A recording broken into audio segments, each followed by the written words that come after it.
What up, everybody? Welcome to the Smoking Tire Podcast. Today's episode is brought to you by Off the Record. Look, the holidays is not the best time to be driving spiritedly, right? There's drunks out there. Your uncle is probably one of them. So be safe this holiday season. But if you get in a pickle, if you're going a little too fast and get up in a jam because the officers want to raise some holiday revenue, Off the Record is here for you. They will set you up with a qualified attorney in the jurisdiction where you got that ticket, and they will fight it on your behalf. All you have to do is go to offtherecord.com/TST, input some crucial information about yourself and what happened, and they will go to work. And then you won't hear from them for a while, and then you'll probably get the text that I love to get, where it's just, who is that? Oh, it's Off the Record. Your ticket was completely dismissed. A lot of times that does happen. Sometimes it's not quite that awesome, but usually they have very good news. So offtherecord.com/TST. Remember that if you get pulled over, now and forever. All right, on this episode of the show, I went down to a car show in San Diego with the RTR Spec 5 Mustang, took a few Waymos in the rain, and read a children's book. It's the Smoking Tire Podcast. Let's go. They're all looking at me. How are you feeling? Same. This is today, this Sunday, so this is literally week 3. I flew home from Texas and felt like crap on this day 3 weeks ago. I would say it's better. I would say better. I haven't taken, since the day you told me to stop taking Mucinex, which was what, Thursday? Yeah. And it's Sunday. Definitely coughing still. Yeah. But like, I don't know, maybe a little less. Wow, there's like that's biker fucking 12 o'clock boys going by outside. That's more that's a bigger group of motorcycles than I think I've ever heard go by the studio. Yeah, the big groups that ride around Venice and Santa Monica, they don't come through here, which is a bummer. Well, they're probably on their way there. I like the wheelie group. I'm here for it. Yeah, they normally they roll up Slauson, not Centinela, but that's true. Hi, everybody. I guess this will be going out before New Year's, yes. So I hope you had a good Christmas. Did you have a good Christmas? Did you do a thing for Christmas? We tried to do a thing. What happened? Ended up, we wanted to go like rent a cabin up in the mountains for the snow. Yeah. And it's such a warm winter. It didn't snow. Strangely. It snowed on Mount Baldy. It snowed at 8,000 feet. Yeah. So we couldn't find a cabin to rent at 8,000 feet. Are there any cabins to rent at 8,000 I think feet? in Mammoth Lakes you can, but they're all going to be super booked because everyone wants to go skiing. Yeah, they got so much nothing snow. in like Idlewild or that's 5, right? It is. I found a great a map. I got a map that does topography and elevation using Google Calendar. I mean, we were doing homework. We were really trying. Using Google Maps. You said Google Calendar. Oh, you're right. Sorry, you're right. Yeah. It's like topography laid over Google Maps. What do you think topography and Google Calendar would look like? Just wondering. The highs and lows of the week, I guess. You know, the valley would be Wednesday. A topographical map of your mood. You know, it would tie into your like Whoop strap or something. Actually, I guess it would be starting on Monday, it's a climb. Yeah. And then on Friday, it's a cliff that falls into a nice pool. And then you just chill. Yeah. And then you go back up the mountain. Yeah. For Sisyphusian.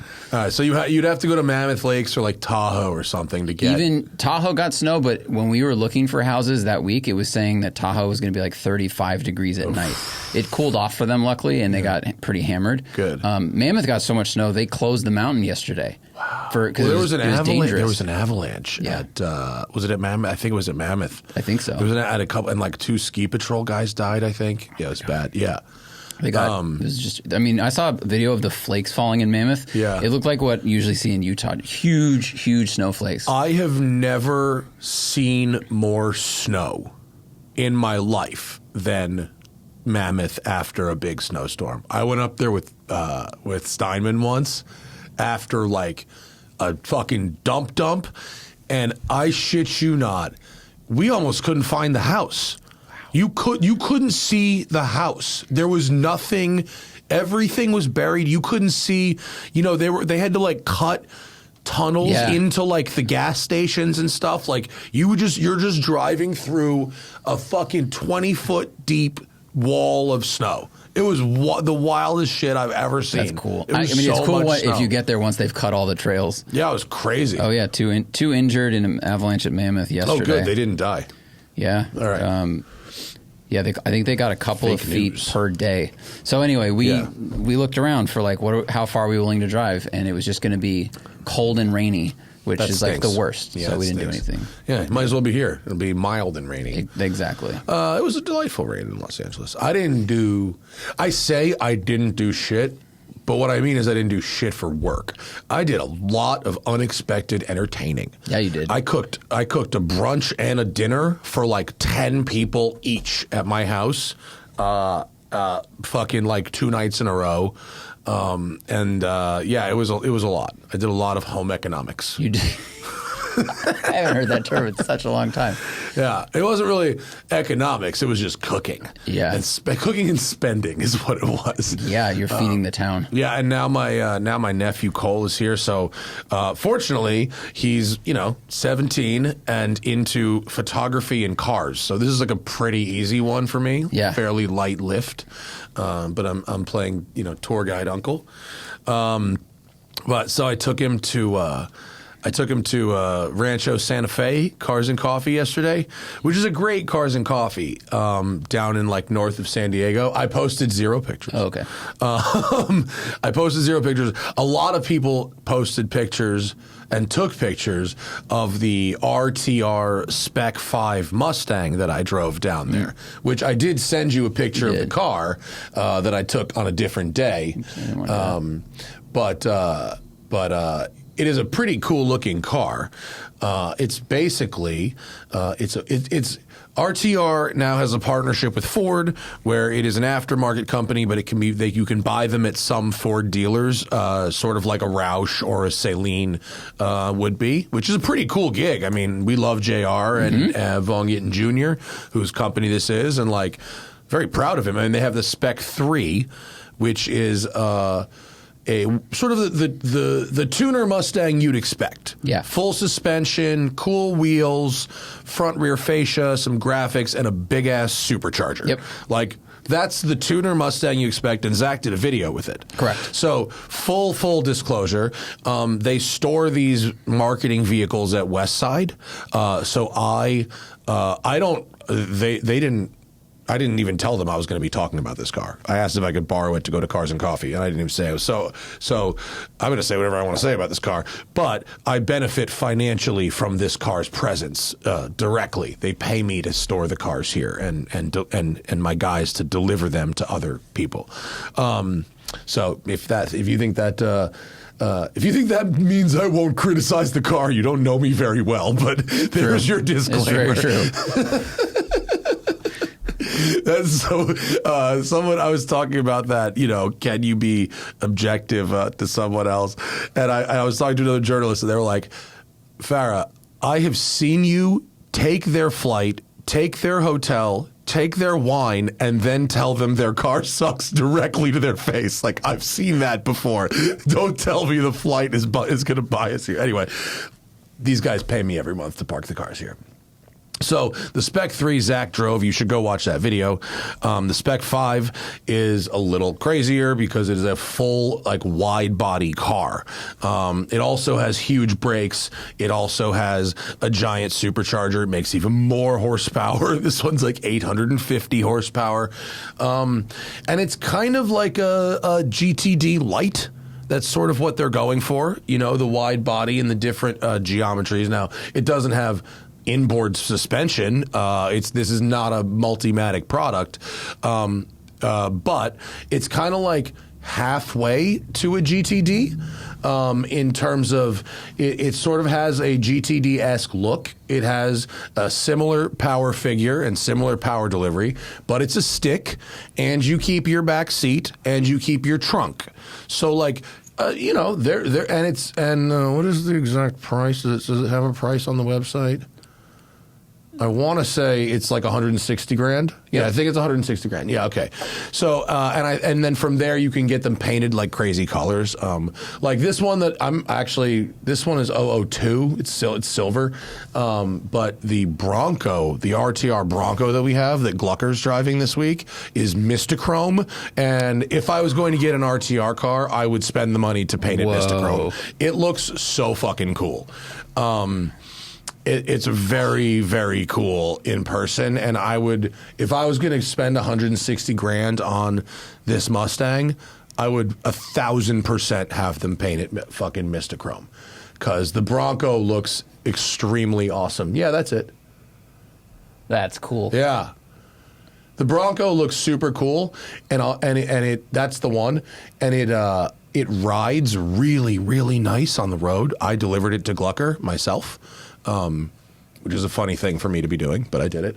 And it rides really nice, but those racks and stuff they put on it, which I'm sure are very useful when you're going camping, man, them motherfuckers whistle at 70 miles an hour. Really? Oh, boy, do they whistle. Wow. All that stuff does. That car does not need to be louder on the highway either. Yeah, because the roof is already just Legoed together, basically. It's whistly.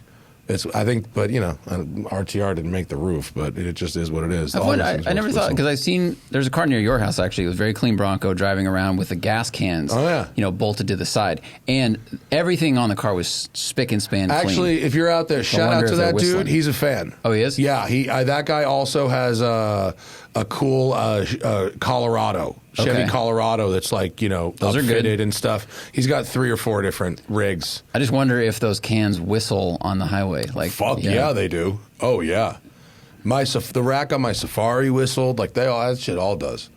Yeah, it's not great. I mean, it serves a function, but it's not great. We can start a new business that makes little wings that go on gas cans mounted to the sides of trucks.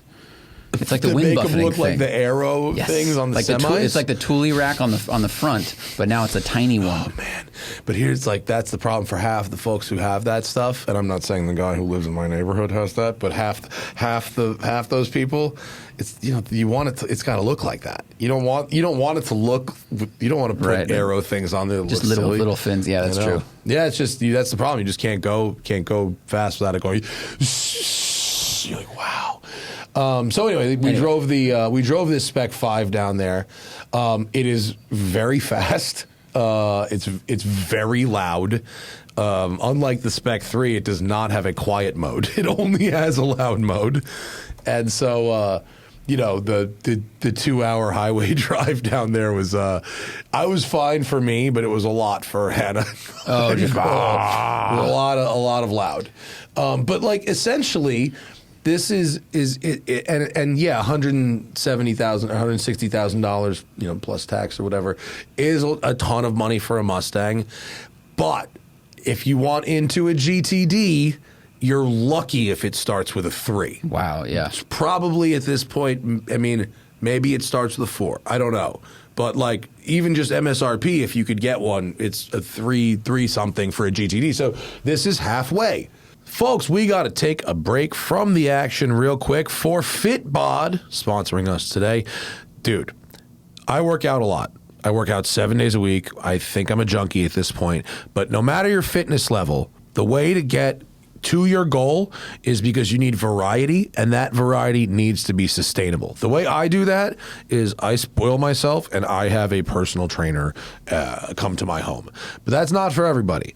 But you can have your own personal trainer with Fitbod. Fitbod customizes every workout and adapts to you as you improve to avoid boredom and plateaus on your journey. It is a virtual trainer, right? The app makes working out easier because it's like having a personal trainer in your pocket. You just have to set some info about yourself, based on your goals. Is it endurance? Is it losing fat? Is it targeting a muscle group? Is it better recovery?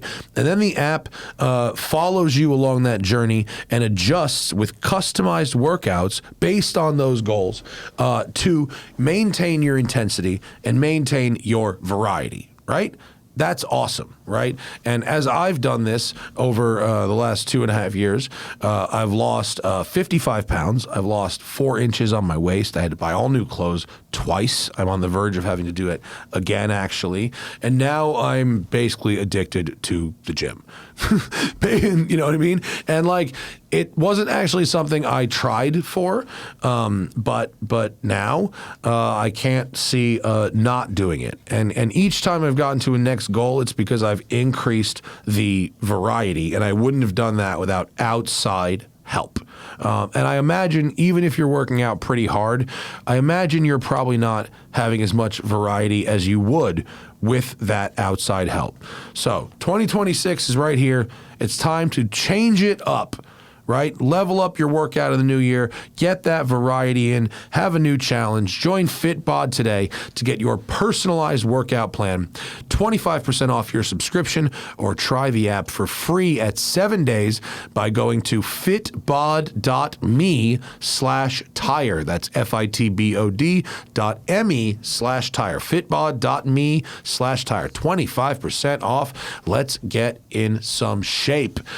And if you want to get rid of the old you, let's talk about DeleteMe. DeleteMe is here. They make it easy, quick, and safe to remove your personal data online at a time when surveillance and data breaches are common enough to make everyone vulnerable. Every time you buy something, sign up for something on the internet, your data ends up in the hands of people it probably shouldn't. I assure you. Best case scenario, those people are simply annoying. Worst case scenario, those people can find ways to target you for theft, essentially, right? And data brokers are the ones making a profit off your data. It's a commodity. Anyone can buy it. So what happens is you sign up for website X to buy a new air mattress, and that website sells your data through a data broker. And then people can just have your information.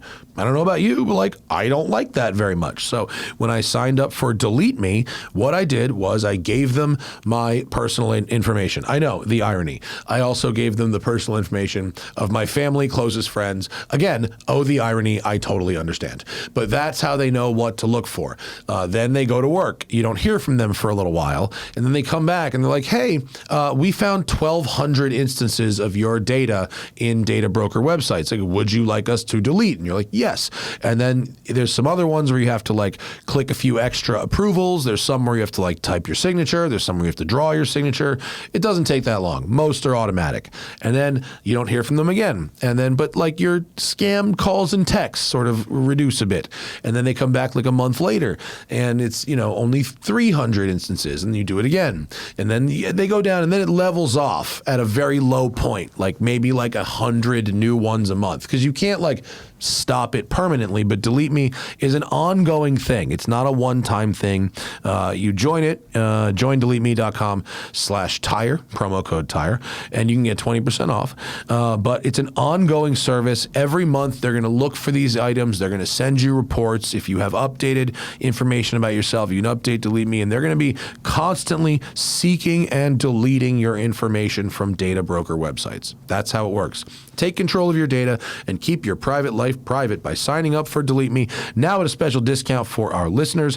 20% off your DeleteMe plan when you go to joindeleteme.com/tire and use promo code tire at checkout. That's the only way to get 20% off. Join deleteme.com/tire. Enter code tire at checkout. That's joindeleteme.com/tire, code tire.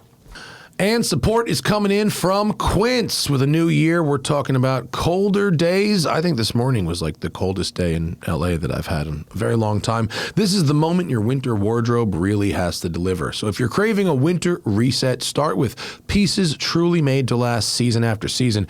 Quince brings together premium materials, thoughtful design, and enduring quality, so you stay warm, look sharp, and feel your best all season long. Quince has everything you need: men's Mongolian cashmere sweaters, wool coats, leather and suede outerwear that hold up to daily wear while still looking great. The outerwear is particularly impressive, thinking down jackets, wool coats, and Italian leather coats, keeping you warm when it's actually cold. Each piece is made from premium materials in trusted factories that meet rigorous standards for craftsmanship and ethical production. By cutting out middlemen and traditional markups, Quince delivers the same quality as luxury brands at a fraction of the price, resulting in classic styles that you'll love, hold up to year after year. I am all about the Mongolian Mongolian sweater they sent me. I got the button-down one. It's in this sort of like gold color. It's pretty rad. I was wearing it around the house in the rainy days for all of Christmas. I actually am sort of being a weenie about it and don't want to wear it like out and about yet in places where it's going to stink like exhaust, like at work. So it's been a home sweater, but it is very, very soft, and it was very affordable. It was under $100 for cashmere, which is awesome. So that's what I am absolutely wearing. Refresh your winter wardrobe with Quince. Go to quince.com/tire for free shipping on your order and 365-day returns. Now available in Canada too. That's QUINCE.com/tire. Free shipping and 365-day returns. Quince.com/tire. And now back to the show. I will say that this looks, because the Spec 3 I drove looked like something from the outside that you could modify for pretty, not too much money. Like if you put a little deck spoiler on your Mustang GT and some other stuff, because it's underneath, it's the engine, it's all the other pieces. If you look at the parts list for the Spec 3, though, it's pretty long. Yes, it is. It's really extensive. But the things you see are, there's like 6 things that you actually really notice. Right. Whereas this, with the fenders and stuff, like it clearly is different. Yeah. And I mean, this also has a very long parts list. 870 horsepower. What is the suspension? There it is. RTR Tactical Performance Adjustable Coilovers, sway bars, 2-piece front rotors, 20-inch forged wheels, PS4S tires.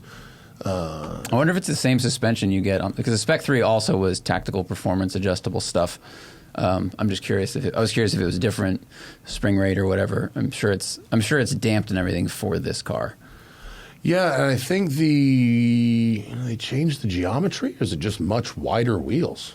305 and 315. I have to go back and look at the notes to see what the other one is. Or actually, I can just Google it. It might just be much wider wheels, but I'll tell you what, whatever the setup was, the alignment wasn't too bad, so it actually like tracked pretty straight. Yep. It wasn't annoying. Yeah, same with the Spec 3. I think maybe I need to You are right. These tires and wheels are much wider than these. The Spec 3 is 275 front, 295 rear.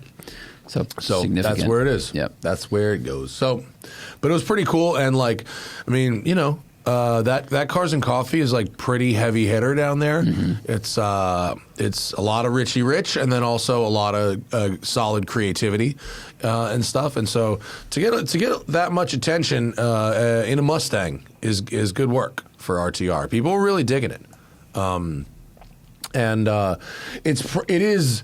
In terms of actually using it as a car, if you wanted it to like be your car. Like, this could be your car. I hope there's maybe a way to make it a little quieter at this power level. Maybe it's not, but like, I wouldn't want it to be my car all the time at this volume. Right. It's loud. It's a 25-year-old's loud, but most 25-year-olds don't have $160,000 for something like this. Like, yeah. It drives really nice. It really does. I mean, it's still fucking huge because it's a Mustang, but. It doesn't have a lot of bad behaviors, and it's got a shitload of torque, so you can lug it down to 1,200 RPM in traffic. Just like leave it in second, whatever. Like, it's fine, and it's obviously more practical than an actual GTD is, with a back seat and a real trunk that's not impacted. So it was pretty cool. I mean, I think it looks, you were flipping through the colors before, and I think some of the colors look better than others. I mean, the press car being silver really shows off because the wide body panels are kind of like, look, color shift paint, yep. Mistachrome, $15K. Urban Bamboozle. I don't know what that is. I didn't either, so I had to search it, and... Is that it? It's like a greenish Mustang RTR. Let's see. Whoa! It's like this is like the green version of Mistachrome. Yep. And it's got some yellow when the sun hits it, and then it goes to green. It's not bad, actually. I think it's pretty cool. I kind of dig it. Yeah. I think I'd like it better on a smaller car. I think it's a lot on a big car like this, but like, imagine it on like a fucking clown shoe. Oh, yeah. How sick that would be, right? That'd be kind of cool. Because, yeah, where the sun hits it, it's a little bit nicer looking than, what was it, Phoenix Yellow on the M cars? Yeah. That was a little bit more baby vomit, in my opinion. This is a little bit nicer. But the Mr. Chrome is so cool. Mr. Chrome is fabulous. So cool. I mean, that color looks great still. If I was going 160, I'd go 185 for the Mr. Chrome. And I tell you what, I bet you'd get your money back for it, too. Mm-hmm. I bet you know, I don't know if this, I mean, I'm sure something like this will depreciate in the short term, right? And maybe like a Yenko, right. You know, nobody gave two shits about Yenkos for a while, and now they're $1 million. And right. so this is sort of that kind of thing, the manufacturer adjacent sort of tuner thing. These may be appreciated down the road. Either way, they drive really nice right now. But I bet you that option returns itself. Yeah, probably. Because it's the rarest color on the Terminators and stuff, right? For sure. Oh, yeah. Yeah. Oh, yeah, for sure. And the most desirable. I don't know. Maybe that great. fan I met who has the Mr. Chrome Terminator decides he wants to sell it because it's not a great LA car, but he wants to go to a good home. Zach Clapman would give it a good home. You should. If you can get yourself, So cool. if you can get your hands on a Mr. Chrome Terminator. Now, Mr. Chrome is the Gen 2 color. Mystic is the Gen 1. They did 2 generations of it, and the Ford people get real in a tizzy because I just call both Mr. Chrome. And they're not exactly the same color, but they're close. Okay. Folks, one more break because CashApp is in the house. Look, there are all of these scams, like through text messages and emails and all that going on. And when you are looking out for people like maybe your parents, if they are actually like boomer age and clicking on text a lot. My mother-in-law fell for that you have a package at the UPS store one. Oh boy. But CashApp has your back. They've got card security keeping your money safe from fraud with all the protections that you would expect. Because the holidays are about finding the perfect gift, but not every deal is actually what it seems. Scammers are getting really creative to trick people into sharing their payment info through methods like fake shopping sites and giveaways that are too good to be true. Oh man, I was at breakfast the other day with our friend who is another automotive journalist who we love. He just told me he got hit with this. Someone in a Facebook group that he's in shared a link and said there was a great deal on Alpine Stars stuff. They were having a sale, and he went and filled his cart and clicked buy, put all his information. Well, it turns out it was a fake Alpine Stars site. They had totally mirrored the site, and fortunately he was able to get his money back. But if he had CashApp, it would be a no-brainer. Their 24/7 fraud monitoring helps detect and alert you for unusual card activity should someone gain access to your card, so you can act fast if something seems off. You can also lock or unlock your CashApp card instantly right in the app for extra control and peace of mind. You can stay one step ahead of scams this season and keep your money secured with CashApp. And for a limited time only, new CashApp customers can use the exclusive TST code to earn some additional cash. For real, download CashApp, use our exclusive referral code SECURE10, send $5 to a friend within 14 days, and you'll get $10 dropped into your account. Terms apply. That's money. That's CashApp. CashApp is a financial services platform, not a bank. Banking services provided by CashApp's bank partner. Prepaid debit cards issued by Sutton Bank, member FDIC. Promotions provided by CashApp, a Block Incorporated brand. Visit cashapp.com/legal/podcast for full disclosures. And last, but somehow most important, it's Smalls. Smalls. And Smalls is cat food. And I am a cat person. I'm a cat obsessive. I care more about my cats than I do about cars. They're basically my children. My whole house is set up for them. I worry about them constantly. I basically have cat Stockholm syndrome, and they provide the vast majority of entertainment in my life as well. And Monty, my young one, is a very, very picky eater. He has decided that if he doesn't get a new food every second or third feeding, that is it. But Smalls is the cat food that Monty is into. He has now gone 4 days straight on Smalls. It's a new record. That's like that's 8 feedings in a row on one food is a new record for Smalls. That's amazing. This cat is the pickiest eater ever, and I fall for it. He doesn't want to eat, and then I give him another food. I waste so much cat food because he doesn't want it. But Smalls is so far the winner, right? It is. And you can start with Smalls very easily. Smalls.com/tire. Smalls cat food is protein-packed recipes made with preservative-free ingredients you'd find in your own fridge, and it's delivered right to your door, which is why Cats.com named Smalls their best overall cat food. And starting is really easy. All you do is share information about your cat's diet, health, and food preferences, and Smalls puts together a sampler for your cat, so you don't have to pick between random brands. They have the sampler pack. You try it out. You know what Monty, or your Monty, wants to eat. And Smalls has the right food to satisfy any cat's craving. And man, he's in. My other 3 cats are also in as well, but they're much more flexible. They'll eat anything that's like medium delicious. And Smalls appears to be very delicious, which is good, but they will eat it. But I got the picky eater, and that's what's up. So it makes my life less stressful, and I waste less cat food, and it makes Monty's breath less stinky too. What are you waiting for? Give your cat the food they deserve for a limited time. You are a Smoking Tire podcast listener, so you can get 60% off your first order plus free shipping when you head to smalls.com/tire. That's 60% off your first order plus free shipping when you head to smalls.com/tire. And now back to the show. Mr. Chrome looks better, but I like the 96 Cobra better than I don't like New Edge Mustang. Gotcha. They don't do it for me. Yeah, I get it.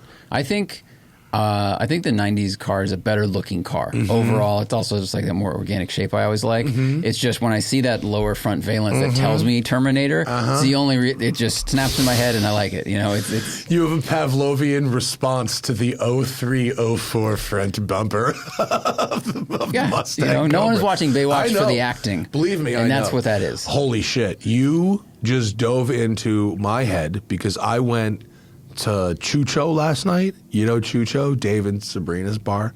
If you're in LA, I've not been there. Go to El Chucho. I talk about my family's restaurant, Bluey's, in Venice on the west side, Venice and Santa Monica. Best fucking breakfast burrito in Los Angeles. I think so. Yeah. Especially now that Bill's gone. Yep. Bill's was the one that was closed. Now nobody's closed. Go to Bluey's and get a breakfast burrito. They own this bar next door called El Chucho. And on the TVs, it's a very small bar, and we went there the other night. Was it last night? Yes, it was. It was last night for someone's birthday party. Stopped in to say hi, and they've got a new thing where they're only playing Baywatch on the televisions, and that's it. They'll only play Baywatch. Wow. On the whole time, which I think is a problem for me. What was the ratio of genders attending this bar? I'm just curious. This place was full of hot girls. Wow.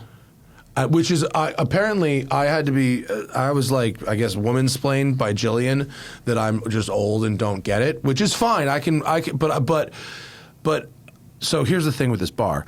This bar only serves beer and wine and only serves like biodynamic beer and wine and like alcoholic kombucha and like stuff like that. And to be perfectly honest with you, as much as I love the 2 people running it who own the place, I've never had a tasty beverage there. And I've had many beverages there. Okay? This is the funniest ad for this place. You're like, check it out. And then next paragraph. No. The beverages are not very good. But it is full of young, hot women every time I've been there. I don't.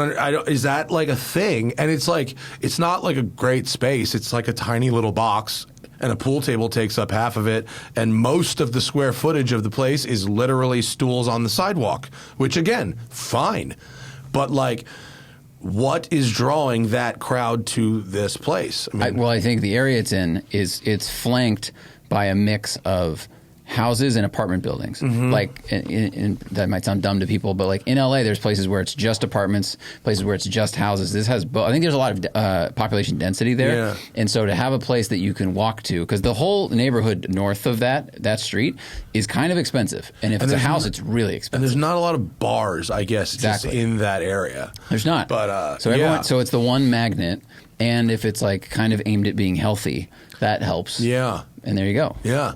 But I mean, I'm impressed. I am impressed. Yeah. I have yet to have a tasty beverage stuff, which is kind of funny. They just need to bring in what is it, the wine, like, they don't put nitrites in wine in Europe, right? I don't know. And that's one of the differences. Just bring that in because the wine still tastes good. Which is just crazy because next door they make the most delicious food, the most delicious coffee, the most delicious smoothies. Like, they know what good is. It's interesting. You got to ask him next time you see him. I'll have to. Ask about the choices. Yeah. I don't know why I started with that. Oh, because of Baywatch. So Baywatch is on the TV. Here's what's depressing about that. I watched Baywatch, on mute for 3 to 4 minutes. Right? I watched it on mute for a year. Yeah. Continue. And man, I really it's like 30 something years old. It's like 9. And yeah. I knew the name of every single actor on Baywatch. Wow. Yeah. I hadn't accessed any of those names in quite a long time, other than Pamela Anderson. But like, wow. I had not thought about David Charvet in a while. Who's that? Exactly. No, but who does he play? Like, he's the young guy on Baywatch with his hair with what you would call the butt cut. Oh, your memory is amazing. Like, not only is this it was good last night. No, but I watched that show. Like comes a out of lot nowhere. as a young person, and I know 3 names from that show, and one of them is not Dave Charpay. It's Couldn't tell you. And I watched it with sound on, and I was like, oh, the plot, and the guy who's the cop, and they spun that off into Pacific Blue, and all that stuff, but I don't know the names of the people who played the people. It was crazy. I was ashamed. I was ashamed for knowing that. I think your brain is just like accessible. a really impressive sponge. It's just weird. Some things don't stick at all. Sarah and I went some of those things are important. Sarah and I went to ramen last night, and I was like, oh, we haven't been here in a while. And she looks at me, and she goes, we were here last year. And I said, we were? And we ate dinner, and the whole time she's like, you really don't remember eating here with me, do you? I was like, I have no recollection. It must have been 5 years ago. She's like, no, it's 2024. So that's what my brain's doing. So anyway, wrap it up. This Spec 5 thing is pretty cool. If there's a demand for if you guys want us to make a video with, we can make a video. I think in some of these colors where the blade is a little less contrasty, I think it looks really good. I think it looks really good in the dark colors and stuff. I don't know the bright colors. I might try to paint more of the black stuff, but I think it looks nice in general, and it's loud and it's fast. It was a good time. They do PTS. If you could do colored clear coat over the carbon. Like if you had one of the bright blues, that contrast is kind of aggressive. But if you could do a colored clear over it, that might be rad. Yeah, it was fun. I like JR. I think he builds a fun car. Yeah. That was fun. I'm having a good time on this Vespa too. The new 310. This is gonna be expensive. We're talking about the auction tomorrow because my car's going to be done. I'm not going to say it out loud. You can't jinx these kinds of things. But I'm going to write it down where if the car hits a certain number, I'm going to get the new Vespa. Okay. It's cool. And it's got to hit the certain number. We're not going to just spend frivolously. We have other things to do with that money. But man, the new Vespa you should write it down and put an envelope and just leave it on the table here. Yeah. No, and then tomorrow for the show. We'll open it after the auction. Yeah. I'll put. You know what I'll do? I'll make levels. Like if it gets to this, we'll do this. If it gets to this, we'll get a nice dinner. If it gets to this, we'll do something really cool. We'll go take like an overnight somewhere. If it gets to this, I'm going to buy a Vespa. Nice. I like that. Yeah. Treat yourself. And then I could either sell the old Vespa or teach Hannah to ride it, and we could Vespa together, which I think would be fun. Like we could chips. also we could double up on this Vespa. It's enough power to do that, but she would probably like riding around. It's like it's shrinking the POW. We did it we Vespa'd in Nantucket. I have seen her Vespa, but but those were like fucking 50s or something. Does she like the movement of it, the freedom of it. You know, I don't know if she would like it in Los Angeles. I think in Nantucket was different, but like, I don't know. Maybe we get a little trailer and tow the Vespas somewhere and then scoot around. Tow them to ice race. We're gonna be old soon. We got to find something to do. Yeah, that's true. Yeah, we need to figure out what our old activity is going to be. Vesping. It could be. There's fucking worse things. People tow around weird shit behind big ass motorhomes. Totally makes sense. You park the motorhome, you got to run around. Yeah. I mean, the POW would be a lovely thing to tow around too, but it was fucking pissing rain, so not much got done. Although that Spec 5 was a good time in the rain. I tried a Waymo in the rain. First off, their wipers turn on, which is purely for your comfort. Really? Is there no camera behind the windshield? Like, most cars have that forward-facing radar. Yeah. Well, that's really? a good point. I didn't think about the fact that the wiper would be clearing that camera.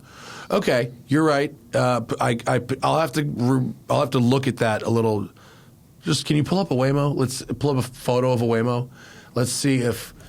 Ooh, type Waymo rain, and let's see if we get an image of one with wiper streaks, and we can.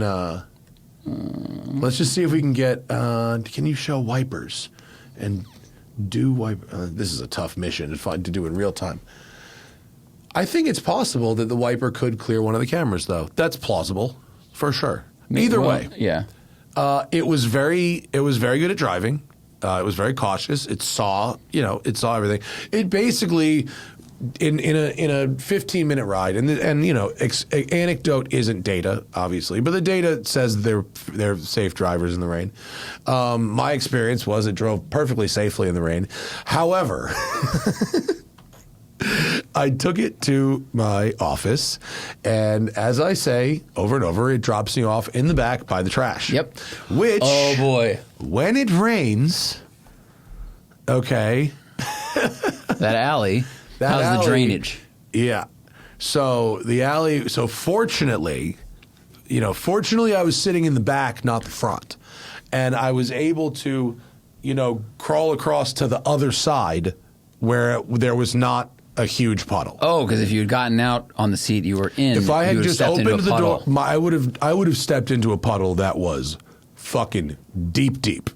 It would have gone into my shoe from the top. Oh, yeah. Fortunately, I shimmied across to the other side, and that side, it was not fully dry, but it was like, maybe an inch. Yeah. Yeah. So you just can't be like, hey, buddy, you're in a fucking puddle. That's a great point. They need sensors for that. There should be a thing on the screen that says like nudge, like a nudge button that would go, this is not a suitable place to stop. Yeah. Scoot up, 10 feet, 20 feet. To Totally. the next available place to stop. That would be like a useful thing to do. That's a good idea. I've also now sent 3 or 4 reports about it taking the wrong way out of my neighborhood. I'm hoping that I want to see how many reports I have to send before it stops doing. Makes the unnecessary left, right? It takes the long way. Yeah. It goes north to go south. Yeah. Which is like, this is a good experiment. How many reports will it take to change the behavior of this robot? Yeah. To draw their attention. They go, man, we're getting a lot of reports from this place. But I'm also, I think I may have just messed up my study by talking about it on the show. Possibly. Why? Because somebody may know somebody at Waymo who goes, hey, go find Matt Farah's Waymo account and look at his reports. Right. You circumvent the actual process. Like it might kickstart a system. I'm not intentionally doing that, but it could totally happen. I know for a fact that people who work at those companies listen to this. So anyway, maybe it'll happen. So if you're listening and you work at Waymo, don't help solve Matt's problem. Just let the system solve Matt's problem. Yeah. Unless you work in the department who's meant to see the reports anyway. Correct. Ooh, it's a wrinkle. I know. This is the problem with experimenting on myself. This is like selecting tiny bits of data to support your theory that eating just meat is good for you. Yeah.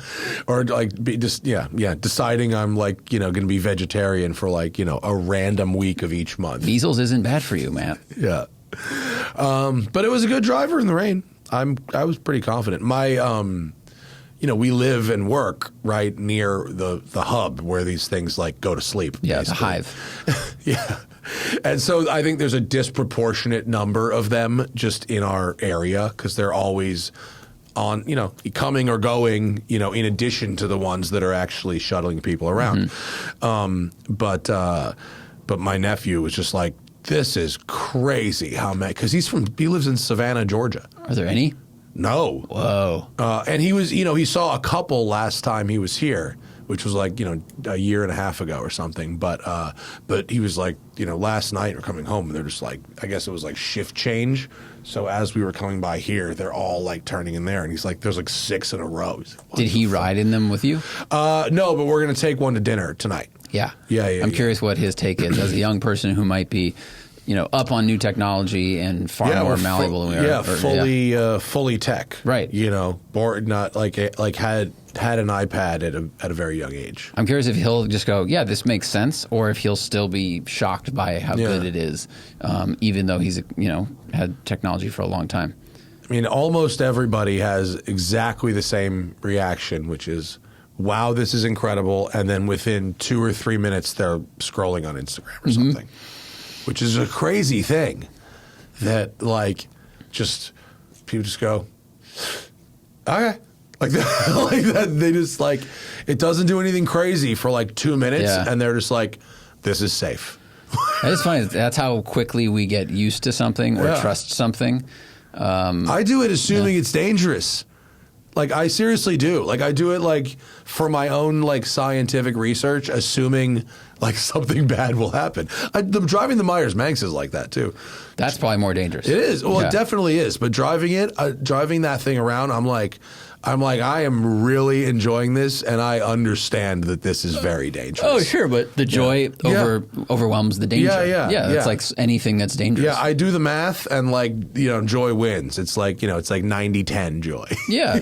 Like, explain, to a base jumper, like, this is dangerous. They're like, yeah, but it's awesome. It's this awesome. But at this altitude, I jizz. Yeah, exactly. When the chute hits. My heart jizzes. Yeah, but if I don't open the chute, then no jizz. No nothing. Yeah. Did you make tea in a West Side bottle? Yeah. Did you use hot water? No, I just dropped this green tea into cold water. Is that a thing? Cold tea? I mean, I guess it is. Like iced tea. Usually is a it thing, takes way longer to steep. Just like cold ice, just like cold brew coffee. Yeah. Yeah. So I'm not sure how steeped it will be. Huh. I think it's been about. So everybody's doing science today. This is definitely science. Okay. I'm definitely doing science. This. You may have botulism in there too. Who knows? Yeah. How is it? Still tastes like water. It's got a hint of green tea at the very end, but that mostly tastes like water, although it looks like tea. It looks like tea. Yeah. It looks successful. Leave it. Maybe by tomorrow it'll be tea. We'll be here in the morning. Yeah, it's true. Who knows? Now that I've sipped it, it'll definitely turn. We got to plug our pal Kristen Lee. Yes. Who I love very much, who is a car writer for a long time. And she's written a kid's book, called The 50 States, Things That Go. And basically what it is a state-by-state atlas, I suppose. Or I should say it's an alphabetical list of states. And then a bunch of fun transportation-related facts for kids about each state, such as Grand Rapids, Massachusetts was famous for personalizing its streetcars. The Spirit of St. Louis streetcar was named in honor of the aviator Charles Lindbergh, who was a Nazi supporter. No, it doesn't say that last part in the book. Oh. The kids don't need to know that. That's but the Kristen second knows version. it. That's the adult version. That's the one in high school. The 50 States, Things That Go, Nighttime Edition, for your adults in the room. No, get one for your kid. We love Kristen. She's the best. And you should buy her book of 500 facts that showcase the vehicle's history and spirit unique to each of the 50 states. That's awesome. Yeah. When I was a kid, I would love that cover. Book. I had a bunch of those like transportation things with, remember the cutaway books where it would show like the inside of a train engine, F1 car, all that stuff? And this is like pretty like luxuriously made. Like it's like a nice, like it's a very like high quality thing. Doesn't feel cheap. Well, it's like hardbound. The cover has a 3D it's like texture embossed. to it. Yeah, embossed. Yeah. And durable for children is how I would describe it. Yeah. I'm going to have to send that to my nephews. They'll like that. Thanks, Kristen. Go buy it. You can buy it from probably Jeff Bezos, but you should buy it from somewhere else. This is Abrams Books. Yeah. I like bookshop.org. Speaking of rain. Speaking of what? A woman from Alabama invented windshield wipers. Mary Anderson. Mary Anderson. Did you ever see the movie about the intermittent wipers? Mm-mm. Oh, fuck. Is it called, I want to say it's called Flash of Genius. And it is a movie about the guy who invented the intermittent wiper, and then the idea was stolen from him, and he like basically went nuts trying to sue the automakers to get credit for it. Is that right? Flash of Genius? Mm-hmm. I think that's right. Yeah, maybe.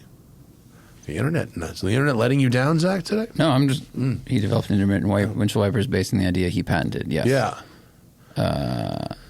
Yeah, so someone stole his idea. Yes, they did. But is that the right name of the movie? Yes, that is the name of the movie. All right, cool. Yeah, it's kind of a fun one. People also rejected Anderson's attempt to sell the license of the patent.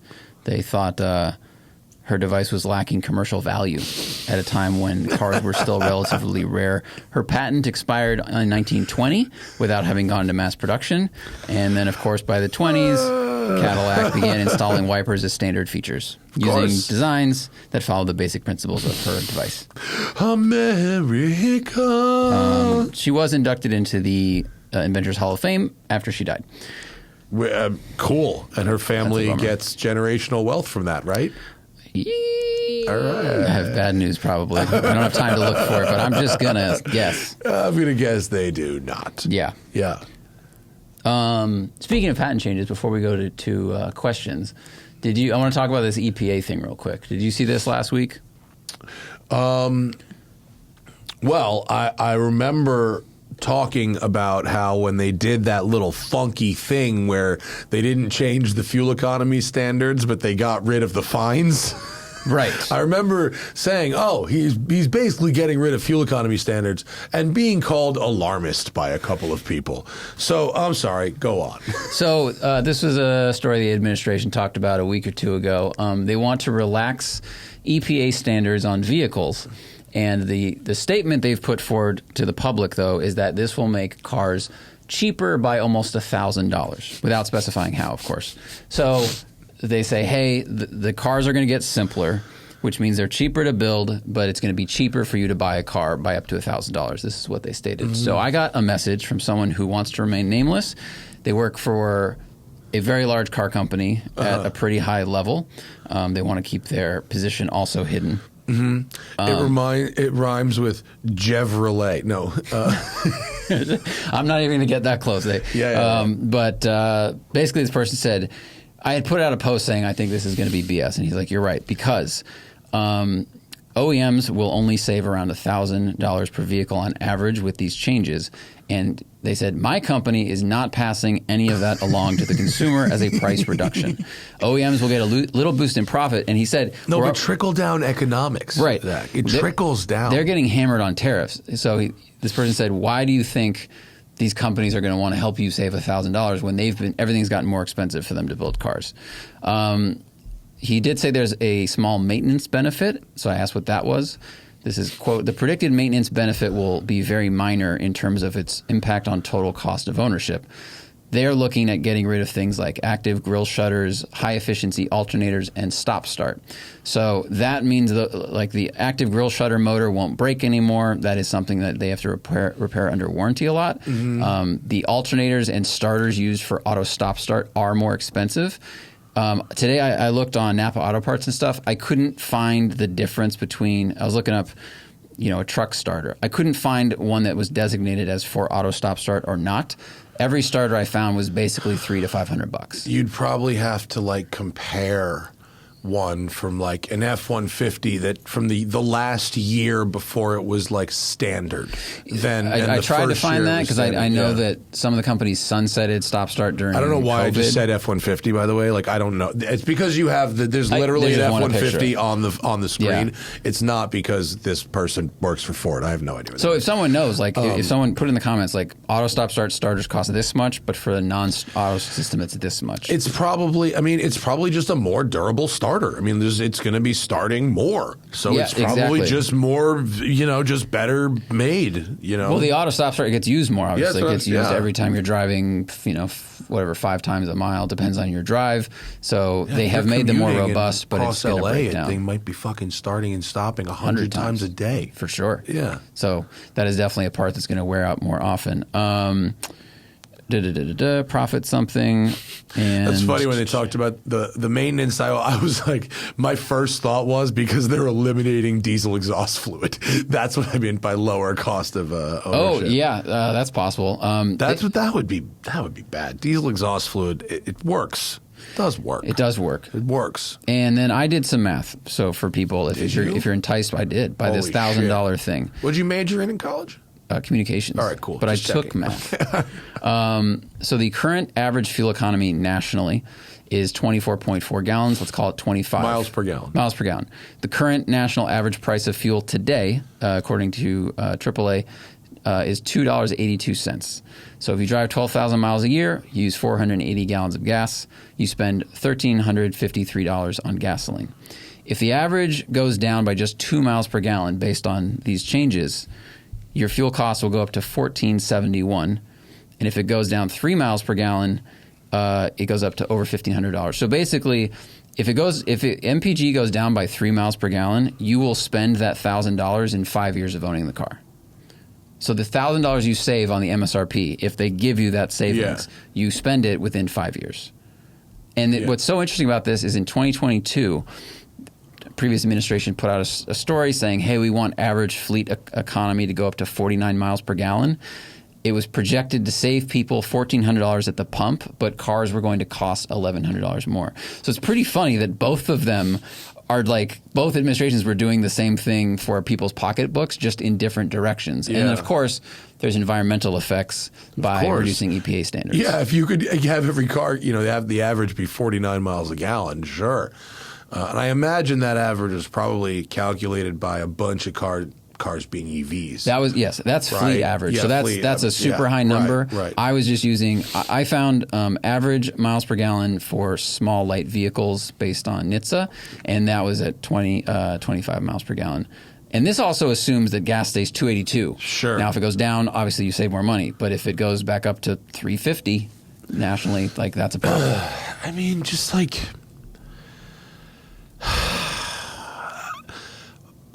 How the fuck?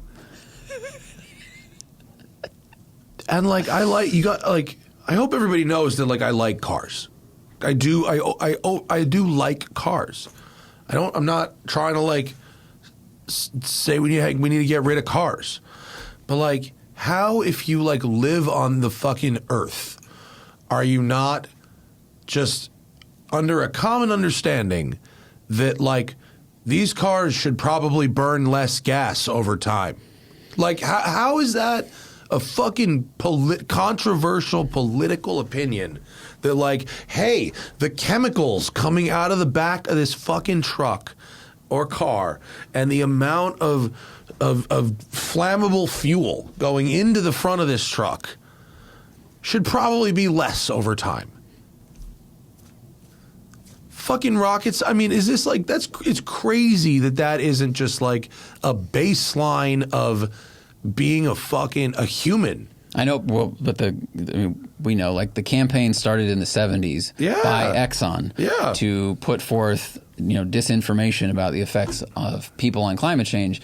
That's been 50 years in action, and the effects are obvious. Yeah. So there are a lot of people out there that think the source of changing climate is from one thing, not another thing, or whatever, and that's how. I mean, you could wind back the show, go find it if you want. I did say I didn't think the full-on internal combustion ban, I was like, I don't think that shit's ever going to happen, or at least not anytime soon. I said that when they announced it. I was like, none of the math supported that. The timeline was too aggressive, it was crazy. And the infrastructure wasn't reacting in time. I got into a fight with Dave Anthony about it on Twitter. He wasn't your friend for a while. No. Yeah. And now we're friends. Now you're friends. And now that's funny to us because, he wanted it to be true, and everyone, people of authority at the time said it's happening, and I was like, nah, but. And when I posted this story, my reaction to this thing, I know that there are a lot of people, possibly some listening, that are arguing and getting very loud right now about what causes climate change, do humans impact it, I don't want to debate them on that. So here's the numbers of how it affects your wallet. You're being told that this will save you $1,000. If the efficiency of cars goes down by X, you will not save $1,000 within 5 years. And if gas prices fluctuate up at all, which they have a lot in the last couple of years, that savings goes away. So just wanted to say that. Yeah. I mean, I get that EVs aren't for everybody, sure. And the charging network cannot support a 100% EV mandate. No shit. But how do we not understand as people that even if we understand that climate change comes from a variety of sources, a minority of which is personally owned vehicles, personally owned transportation is not by itself the majority of drivers of climate change, but it's not small. But how the fuck do we not understand that making them more efficient over time is just the thing that we should be doing? I don't know. That line should never be going the other way. You know what I mean? Even if it has to stay flat for a while. Even if it doesn't continue moving forward for a little while, that line should just never be going backward. Yeah. That's crazy. I agree. Progression of technology. That's crazy. I mean, I realize I'm talking like someone who's born in 1981 and didn't really understand how government worked until essentially mid-Bush, right? So I get it. I'm not old enough to have seen everything, but man, it really did seem at least from between Bush and Trump won anyway. At least during from the 80s to then, line of vehicles efficiency was going up pretty significantly, and that was a good thing. If you ever were in LA in the 1970s, maybe, or saw even a photo or video of fucking LA in the 1970s, because fucking yikes. The air's pretty good here now. Yeah, you can see across the city. Yeah. All the time. Yeah. The air is really nice here now because of that. Anyway, moving on. So, people, should we go to them? Yeah. Let's go to them. Mm-hmm. Of course, I'm talking about those folks who support us over on Patreon. Patreon.com/The Smoking Tire Podcast. We love you guys over there. These are the last, is this the last show of the year? Yeah, this will air Tuesday the 30th. Yeah, I guess so. And the next one, I think we're airing Friday because of the new year. Oh, wow, yeah, how about that? Okay, so be it. This is you guys have really kept the ship sailing across the ocean in 2025, and we really appreciate you guys. And of course, Patreon is how you ask questions for the show. It's where you catch the live stream. It's where you get the show before everybody else, such as the day it is recorded, not waiting. It's where you get the show without ads, and it's where you get extra show. All that shit is going on over at patreon.com/The Smoking Tire Podcast. Thank you guys so much. It's the best way for you to support your favorite car podcast. Maybe even your second favorite car podcast. I may have just inspired you to support Spike's Patreon or something. Actually, he's not my favorite. I should probably support my favorite podcast. Lucas Harper's inflamed sense of artificial identity. You have 4 hours. Oh, this is great. A non-car question. 4 hours to make a meal for someone, bless you, and have an intimate dinner at your house. Who are you inviting and what are you making? Unlimited budget. Woo. Bonus, you get one chef, alive or dead, to help you. Who are you choosing? Boy, is this a fucking question. Okay, so make a meal for one person, 4 hours, and I get a chef to help me? Any chef? And any ingredient? Can I say Carl just so I can talk to him again? I would have Carl in my kitchen with me making the matzo ball soup again, with me writing down and videoing every fucking detail. And the person I would want to eat it with is just him. That's it. That would be perfect. I would take that. Do you have one of those?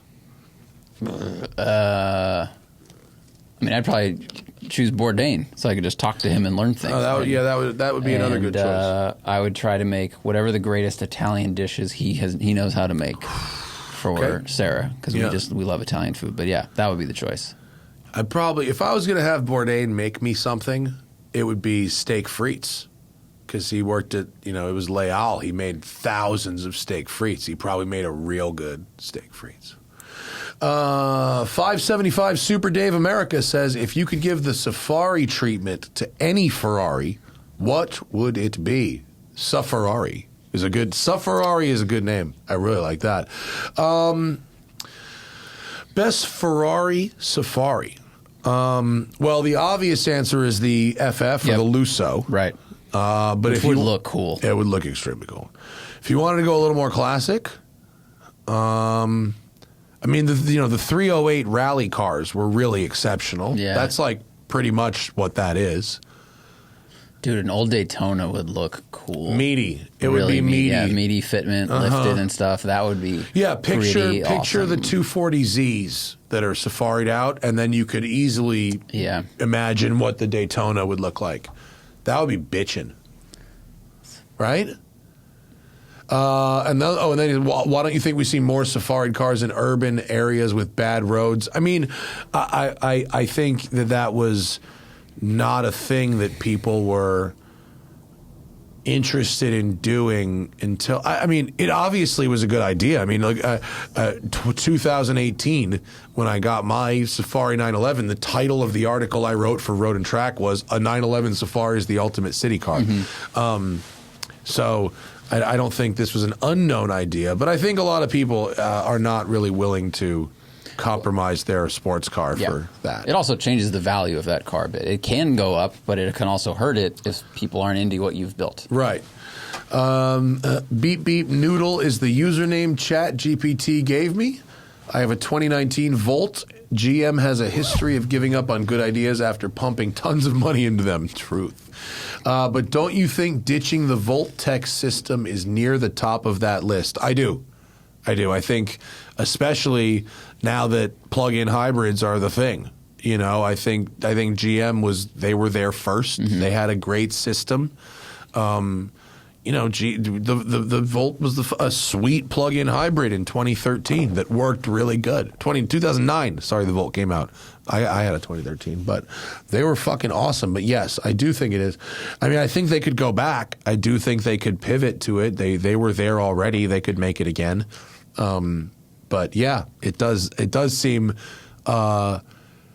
short-sighted. But it wasn't just that GM gave up on the good idea after pumping money into it. They didn't know how to market it. They were just like, they didn't know how to tell people like how it worked in a simple way. Like, no, they actually made it. Like, I think Johnny might have said this because we were talking about it, like the idea of just having a gas engine that's a generator to charge batteries, whereas the Volt, under certain circumstances, it would be a generator. Under other circumstances, it would actually drive the wheels. That GM just shouldn't have told people that. They should have just said, yeah, it's a generator. Like, you wouldn't have known. But you got to, they have to tell people what's going on. But they shouldn't have. Why? Because it made it more complicated. They should have just simplified it. It's an electric car that can charge itself. That's it. They should have just said that. or they should have talked about plug-in hybrid or something. But like the way they marketed it, no one really understood how it worked, and really understood why it was that much better than like a Prius. I think Prius has first mover advantage for so long. Convincing the public that you can compete is really hard. But Every people company thought has an they were uphill like battle. a Prius, but really it was actually much better than a Prius. The Roger Farah podcast, might as well. I've mentioned before that a used Audi S5 is a great daily driver value under $50,000. I'm not. Yeah, it could be. It could be. Is there anything in today's market you'd choose over it? Probably, yeah. I mean, I would choose a lot of four-doors over it, you know? I mean, the S5 is awesome, and it's good at that job, but a big two-door coupe is not as useful as a four-door, especially if you have the same engine and all the same stuff, and they handle about the same. Who cares? Just have that back door. Yeah. I mean, we had an 09 Audi S5, and it was nice at the time when it was new. And I'm sure it would still be kind of nice today if it was well kept. But I probably wouldn't want one today. I mean, honestly, you can have, if we're talking about that type of car, like I'd rather have an E92 M3 today, to be honest with you. I'd rather have a few other things. I mean, $50K, I'm into 997 Porsches, and I'd much rather have that. Yeah. You can get a CTSV coupe probably for that money. 50 goes a long way, Yeah. and an S5 is not what I would be doing with it. No, sorry. Ted Theo Logan, toying with an EV lease for a 3-day commute in Minnesota. Am I the market demo for a Mach-E rally? Yes. I am pro Mach-E rally. A little bit of snow. Yep. A bit of highway. Yep. And then they say a bit of off-road capability for when I visit some camping properties. It's great for that. For fire roads and snow tracks and stuff like that, 100%. Yeah, I mean, as long as that campground is within reasonable range of a charger or your other house, your primary house where you can charge it up. Look at your infrastructure, but that car does so many things well, and they have described all of them. Yeah. Josh J. As someone who partners with a watch micro brand, how do you feel about buying one used as opposed to supporting the small business? I've always wanted this one brand, but I found their price too high, managed to find a used one for less, and although I love it, I feel a bit of shame for not directly supporting a growing brand. I think you are supporting a growing brand. The fact that somebody was able to sell that watch secondhand to you, watches need to have a secondhand value. If the secondhand value of this brand's watch was zero, nobody would buy another watch from the company again. So a watch does need to have some kind of secondhand value. There needs to be someone there to buy it when somebody buys it from the company and doesn't want it anymore. That would suck. I mean, imagine just like our watch, this watch. If this watch, which was $1,200 new, was sitting on eBay for 6 months for $250, buy it now, no takers, I'd be like, oof, that's not great. Someone was like, "Hey Matt, I saw one on eBay and it went for $1,500. It went for over. All right, cool. There's even though they're sold out, somebody wanted one that bad, and that's what that's pretty cool. So you're not supporting the brand directly, but you're wearing it. Maybe you tell somebody about it. I mean, that the brand you mentioned is pretty obscure. Imagine what would happen to new Porsche pricing if no one cared about the old ones. Right. You're an ambassador for the brand. It's showing people that it's still a cool thing to have, even if it's used. It builds excitement, all that stuff. Yeah. And by the way, that brand, they'll be fine. Maybe you'll buy a used one or a new one when you can afford it if you still like them. It's nice that you're thinking about this. But just like with a car, you're still allowed to go to the Porsche meet if you buy the car used, and no one knows. You put that watch on, and Nobody knows you bought it used. The only person like you. No one after that. No, yeah. But you should not feel shame. You should be okay and happy with your new watch. That's fine. She says my Mini is just right. Says, I was scrolling the classifieds recently and noticed that the new model year Lexus RC350 and RCF still come equipped standard with a CD player. Do any other examples of current cars have any outdated or weird tech like this? Not really, man. I haven't seen a CD player in a minute, and I haven't driven a Lexus RC. Holy shit! When was the RC Track Edition? That must have been 7 years ago. No, but there's 2025. Here's Autoblog says there are a few CD players. Is this a gallery or can we just scroll? Okay, Lexus, yes. Get rid of this window. Oh boy, pop-ups. Keep going. Lexus IS, shocker, old ass car. Lexus RC, shocker, old ass car. Oh, all right, Subaru Outback Subaru touring. Outback, yeah. Car for old ass people. Subaru Legacy, yeah, same car. That's it. That's it. All right, so All right, four cars, two makes. Yeah, 2 Lexuses and 2 Subarus, basically. Yeah, okay. So tell mom. Yeah, I mean, that's really now once the screen takeover happens, all the outdated tech really just goes away. But those markets I am actually surprised there's no Mercedes or something, because this is obviously aimed at slightly older people. Sure. And I'm kind of surprised there's no like S-Class or E-Class maybe. No, Mercedes new tech. Mercedes always says that. We're always like, if you put my mother in a new Mercedes, she'd have no fucking clue what was going on in there. But if they had a CD changer in the back, she might go, oh, cool, I can put some of my albums in here. Still rock the CD changer in the Vanquish. Same 6. Going on 20 years. 06. We've had the car 20 years. I've had the same 6 CDs in there. Do you still have your CD collection from when you were a younger person? Oh, dude, it's probably in a cabinet at my house somewhere. I think my parents have mine somewhere. Yeah, I think somewhere. They're in a binder. I bet half of them are scratched to shit. I don't think I have, outside of that car, which is 2,900 miles from here, I don't think I have a CD player at all.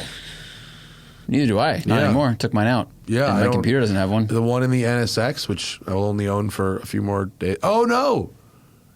The Countach. The only car I have with a CD player. Wow. It's disassembled. The POW has a cassette deck. Oh, wait. No.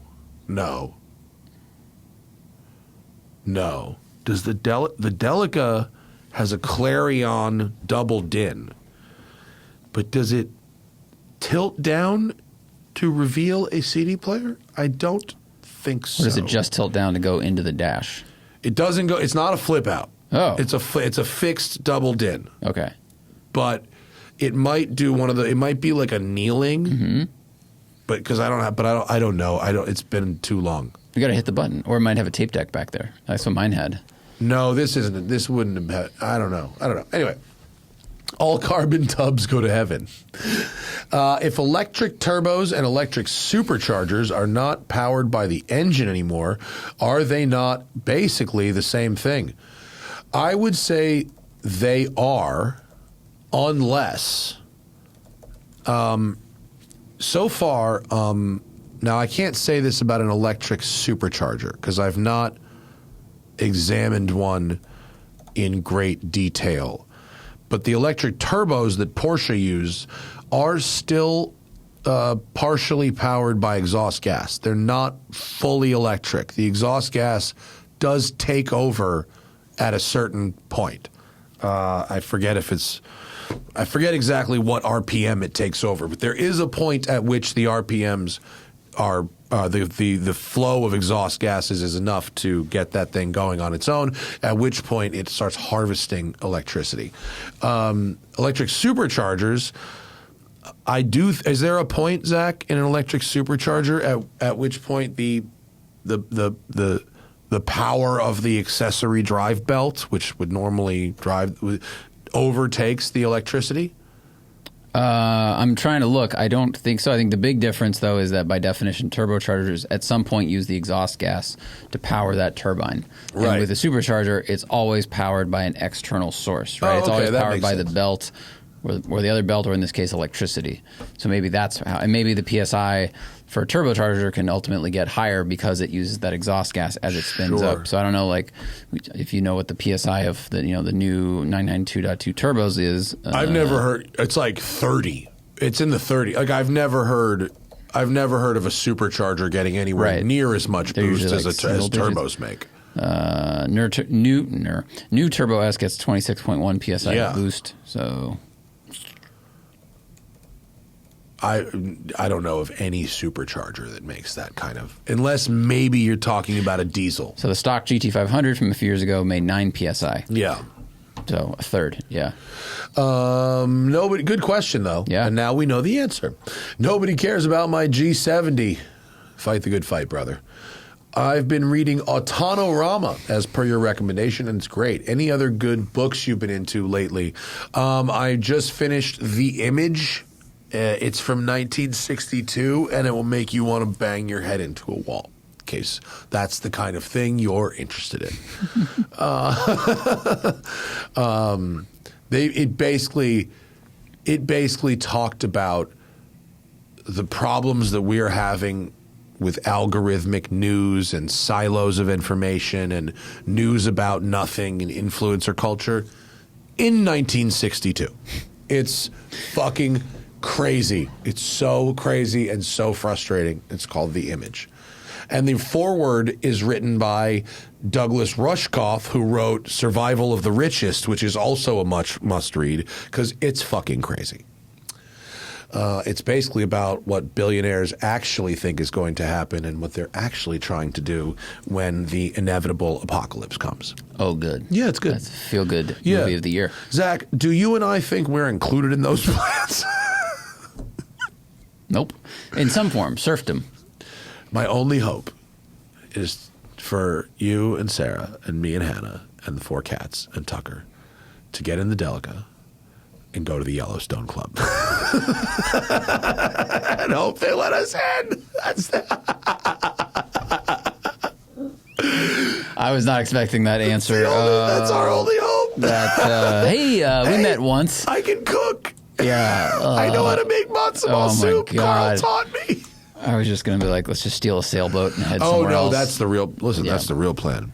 But we can't talk about that too publicly. Because when sailboats go missing, when there's one little earthquake and a 120-meter yacht goes missing, they're going to come looking for Captain Farah. Yeah, they are. Oh, God. But, like, you guys out there, like, you know how easy it is to steal boats, right? Like, stealing boats is only a problem if there's people to catch you later. Because you have to come back to shore eventually. Just don't go to the same shore. But, like, what if shore isn't there anymore? Go to a different shore. Yeah, what if shore's gone? If shore is gone, your problem is solved. Most boats will just turn on, especially the big ones. Dan Henderson says, what car offers the best driving experience at non-criminal speeds? I've already owned all the Miatas and love my ND, but I want to move up market that won't put me in prison. For wanting to shift often and going to red line as possible, I've owned MR2s, Boxsters, Caterhams, and more. This is a problem. I mean, you've got your BRZ, you've got your GR Corolla. Those are fun. I mean, if you can find a great Fiesta ST out there somewhere, those are a good time. Or why don't you, like, go old school? My Ferrari 328 was, like, awesome at non-criminal speeds, like vintage. Yeah, or even like the POW, the Delica, something where the POW's not fun. No, but I think it's different kind of fun, right? Like, is it silly, whimsical fun? Is it? Are you excited to just drive it and listen to it versus rev it out? No, I think what Dan is talking about is a slow is fast sports car, not just a shopping cart that looks cool. That's right. I mean, Lotus Elise. If I don't see Lotus Elise on the list, that's kind of quick. But that's in your wheelhouse there. I mean, and then vintage. Go with a G body 911 or them shits aren't fast. Especially shorter gearing, because then you can rev it and shift a lot without going too fast. Yeah, if you can find an air cooled car that's got short ratios in it, that's a good time. Yeah. Yeah. Older cars. Yeah. I don't know whether I'm the Boxster or the Jag. Says, all right. What do we have here? Let's see. Toyota is the largest automaker. Okay. Toyota's business model is totally different than the others who build throwaway cars. Why is it that no one else tries to design and build cars to last millennia like Toyota does? I mean, I'm not so sure that that's what Toyota's doing in 2025. Like, I am certain that that's what Toyota was doing in 1995. And they've managed to stretch a lot of that out until 2015, 2016. But now that, like, everything's a hybrid and things are more computerized and turbocharged. And, there was like no such thing really as a bad Toyota powertrain for like 25 years. Yeah. And now they've got like some problems with some of them. And I don't think nobody else tries to build cars that last. But I think that when Toyota wanted to make a push to the U.S. marketplace, in particular behind the wind of Lexus, they were going for... They put a ton of money into those cars. That Camry that came out that like kind of looked like the LS400, I think it was the '92 Camry, the unkillable Camry. That's a fuck. They put so much money into that car, into making it durable and really, really good. Like the think about what they were building in like '94, the Previa, that Camry, like the Corolla. The first, like the rounded Corolla. Oh boy, I'm sure there's at least two other cars. There was the Celica. There was the MR2 until '95. Like they were building like not only pretty dope stuff, but like a whole line of cars that were like basically unkillable. And that's not really broadly true anymore. That's true. Yeah. But they were trying to make a big statement in the U.S. market about their cars. And they earned customers for fucking life doing that. It was a very, very smart bet. But I don't think they've had to keep that up this whole time. Yeah, either they have stopped trying or they've just run into problems with all these new systems that have to be added to cars for turbocharging or other suppliers. I think their Tacoma or their Tundra problem right now is linked to a supplier for like the metallurgy stuff, or turbo suppliers. But all their cars that were like the unkillable cars use like very old, simple powertrains. They don't use the new high tech shit. Right. And the Prius is reliable. Like that is, but like as we've seen in some people's videos and stuff, like the actual gas engine in a Prius is like so under stressed that like of course it lasts fucking forever, and the battery's pretty under stressed too because it's only really working at very low speeds and it's not getting fucking fast charged and stuff like that. Right. The Prius is a pretty under stressed car. So and they were making it. If they're making four bangers in the '90s that were super reliable, overbuilt, or just built the right way. Now take that engine, put less stress on it, or similar technology, and put less stress on it. Forgot about the Supra. Listing off my cars from the Toyotas from the '94. I forgot like the most durable tuner engine in fucking history. I mean, and the Tundra, which didn't the first gen Tundra have a 1UZ in it? Ooh, good question. Or like no, it didn't. That's not true. It did not. I think it had some kind of UZ. It was some V8. Was it? No, I don't know what it was, but it was a V8. Was it related to UZ? Was. It was a 99 1UZ? to 2004. Was it a 1UZ? It was the 1UZ FE. Oh yeah, that's it. Yeah, so it did. So that's just like that 5 or whatever year period where every car they make was like fucking unkillable. They're still carrying the momentum of that. Yeah. And now it's just falling apart. There's an article on The Drive explains all the reliability problems they've been having for the last year. Yeah. Two guys in the back of a Lexus Texas says, this is a perfect question for me. Are there any cars with climate control systems that can blow hot air at your feet and cold air up higher? I have Raynaud's disease, so my feet and hands are always cold in the winter, so I blast the heater at my feet and use a heated steering wheel, but I drive with the windows down so the rest of my body doesn't get too hot. Man, that's fucking annoying. That's tough.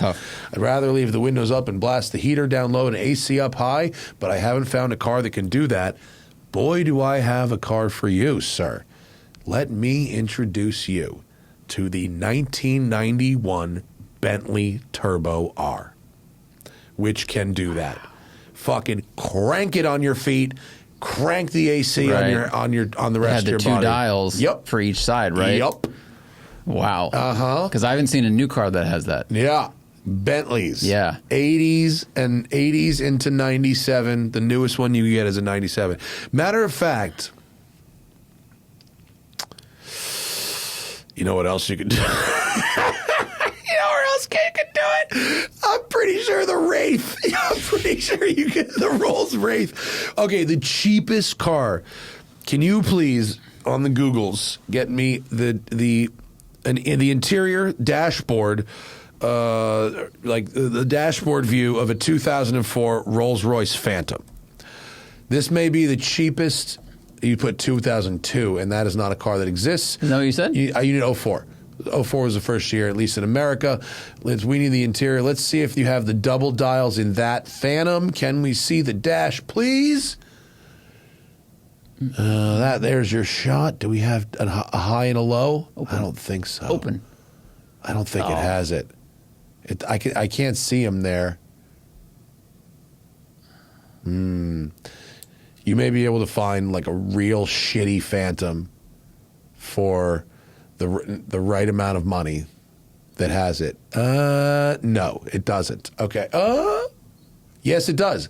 Can you zoom in on this photo? It's pretty grainy. So I'm pretty sure those horizontal dials have a high and a low on both sides. Because you see on the right one, you see there's a white mark on just the low half? Yeah. All right, so what... And then I think you're right. There's another white mark just up to the left. Yeah, so what you need, sir, is either a Bentley Turbo R. There it is. Yes, that is it, the high and the low. You need a 2004 Rolls-Royce Phantom. There you go. What do those cost now? Look, I didn't say that this car would be affordable, just that we would find one what that a solution. That exists. Good on you. I was going to say find a car that has cooled seats and you just run the air conditioned seats while you have the heater cranking on your feet. Or install a cool shirt in your car. Blast the heat and chill the body. Yeah, but then you got to wear that thing the whole time. Did it say what this sold for? Do you want to pull up BAT and or cars and probably BAT for Phantoms? Let's look at BAT and let's see what it would cost to get into a Phantom. You're not going to like this. You're not. 512 Amazon BAT. Oh, that's so good. Okay, let's find some sold units. 39K miles. Sold for 90. Well, 22K the cheapest you're miles. Getting is $66,000. Sold for 66,000 though. That's look. I got to be honest. It's less than I thought. How about bottom right? 16,000 mile. Oh, that's back in February. We need newer than that. Show me white. That was also 2020. Oh, it was? Yeah. Holy shit! So few of these on BAT. Okay, show me. Show me September. That one. This is a 22,000 mile 04 Phantom. Oh, with like blacked out chrome trim? Yeah. Okay, let's go down. It's got 22,000 miles. Okay, let's keep repainted in white. Let's keep looking. Current owner purchased and added less than 1,000 miles. Okay, let's keep going. Let's see what the inside looks like. It's just black with burlwood. All right, superficially doesn't look terrible. And 22,000 miles for a Rolls Royce should be fine. It makes you wonder if it smells weird. Also makes you wonder if it was crashed. Yeah, the repaint with that low amount. But, wait a minute. Oh, that's the CD player. There it is. There it is. There's your double climate control wheels right there. Yeah. Double fans, double climate. Okay. So $66K, you could be rolling in a Phantom. And maybe you could get a prescription for it, and your insurance will pay for it. Yeah. There you go. Raynaud's disease handled. Doctor, That's I have amazing. found a solution to alleviate. I'm so glad we could help you solve this That's problem. amazing. Tunehound, what car would you like to own that you have little to no appreciation for visually? I wouldn't want to own a car that I don't appreciate visually. Yeah. Right? I wouldn't. No, because then I got to walk out and look at it. Yeah. And drive it around. I wouldn't want to do that. I mean, there's cars that, like, I would own. Like, I didn't really care. The Mach-E, for instance. Like, I didn't feel a way about that. You know what I mean? It was fine. It was for my wife more than for me, and it was fine. But, like, I guess you could say I had little to no appreciation for it, but, like, I wouldn't want to buy a car I didn't, like, at least kind of like looking at. I think the Mach-E had some good angles. I thought it was a good-looking car from, like, front three-quarters. I think they did some pretty nice stuff with it. Fine, the little roof trick they did made it look pretty cool. So I think you could have gotten uglier or less interesting-looking EVs for sure. You know, more egg-like if you wanted.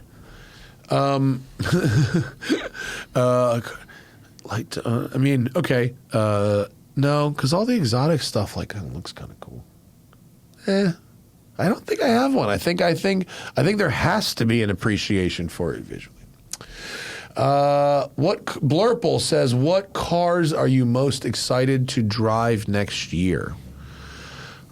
I'm looking forward to the Aston Martin Valhalla, which we should be doing this year. ZR1. I already did that one, but yes, we'll get a ZR1, and you'll find a way. This rear wheel drive Bentley, Continental Super Sports. That's wild. That seems like a pretty good time. I'm looking forward to driving the Manx on ice. Countach. Maybe. Really that. And whatever project you go into after NSX leaves. Well, the Mercedes. Right. I think that we were still excited about that project actually, because like the Manx, that's something we can actually like kind of use a lot, which I think would be pretty fun. We saw at Rancho Santa Fe Cars and Coffee, one of the things we saw that Hannah really liked was a corduroy interior on a BMW CSL. And she really liked that, and I could absolutely 100%. get on board with corduroy. Sure. I've been thinking herringbone, but corduroy would be really fun too. Yeah. The other thing we saw was one of the boldest things I've. Oh shit! Did I say this earlier on the show? My brain may have let me down. Did I say that the boldest thing I saw down there was a Mitsubishi Evo 9 with Montana tags, and its hood just popped open? I was like, dude, you're fucking riding the lightning, bro. That's crazy. This guy's in San Diego, like 2,500 miles from Montana. Just visiting. You're still visiting. With the hood popped in his Evo. Bro, then fucking so many Montana tags on cars that didn't need them. Yeah. Habibis, these guys are rolling down there with fucking like 991s stock on Montana tags. Like, you fucking loser. That's so lame. You stink. Mark Farrar, the tired smoker, wants thoughts on the Ulysse Nardin and Urwerk collaboration. Can you get a photo of that one? These are two companies that both make weird watches. And it is called the Urfreak. And I happen to think these are cool. They call this a wandering hours complication. AP has come out with a similar watch. As a matter of fact, Mr. Segura is wearing the new AP Star Wheel in his new special Teacher. Don't think I didn't catch that, Tommy Buns. It's a funny special. I do recommend it. It is funny. He spends the first fucking 15 minutes talking shit about people who ride Vespas, which is quality. But yeah, no, I think this is cool. I mean, this is already a complication that Urwerk has done before, and it is sort of halfway between the Ulysse Nardin Freak and the Orwork, whatever their other wandering hours watch is. But it's pretty cool. So basically this thing in the center, it spins, and then also there's it's a triangle. There's 3 points to it, and each point has a tumbler on it, and those things spin. That's cool. And then go back up to the dial, and they all spin together, and then you can see 0 to 60 down the right side of the watch. So the one that is pointing upward when it hits the 0, and it will remain upward as it goes through to the 60. That's so this watch we have on the screen is showing 8:45. It's pretty sweet. It's a pretty fun complication. Good. It's only $122,000. I was going to say, this doesn't sound cheap to engineer. No, it's not cheap. That's pretty clever. Mm-hmm. That is very clever stuff. Wow. Yeah, those are really fun. I mean, I get why those are very expensive. They're made in very small numbers, and they're just really fucking cool. Is it really thick because it has all this tumbler stuff? It was 44 millimeters wide. Go back to the. It's probably not so thin. See if you go up. See technical data on the right. Let's see what the case size is. It is 13.77. That is a chonky boy. Yeah, it's a chonky boy. We call that a summer watch. Short sleeves, not under your long sleeves. Yeah, not terrible. Like you can see some shit that gets up to like 15, but yeah. Christian says, your How to Drive a Manual video did very well. Would you make a video of teaching someone how to drive a manual? A fan, or obviously a female, would do numbers. I don't think there's benefit to the audience there. That video is meant to teach you, the audience, how to drive stick. Yeah. Seeing someone else, learning, I don't think would give the same kind of benefit.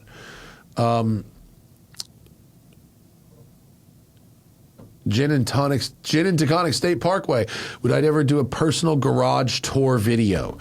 I mean, no, I don't like the, hey, look at my stuff videos, and like the cars are all over the place. They're at different places, and it's just, I don't know. You know what they are. You don't need to see them. I feel like we do a lot of content like on the podcast, but also we always do a video about each car separately. Yeah. And so just doing the same thing to bring them all together seems redundant. There's people that do that stuff, and I'm not trying to knock their hustle, like if their content is just about their own cars, but I try to keep that stuff to a minimum. I feel weird doing it. Johnny E.V. Gierberman got a 1972 Omega Seamaster DeVille as a hand-me-down for Christmas. It needs a service. Are there any Instagram watch restorers you would recommend? Better off taking it to my local watch shop. I don't know about Instagram restorers. I would do one of two things. Take it to your independent watch shop, or send it to my independent watch shop. Those are the two things. If you live in a major city, just Google independent watch service repair and find a place with great ratings. Fortunately, that watch is common enough that there's parts and whatever, and it can be serviced. If not, shout out to Marina Bay Watch Company in Marina Del Rey. Ask for Mike, and you can FedEx it in, and they'll work on it. Yeah. Speedy P says, that was it. Sorry. Thanks, Speedy P, but we already kind of did that one earlier in the show.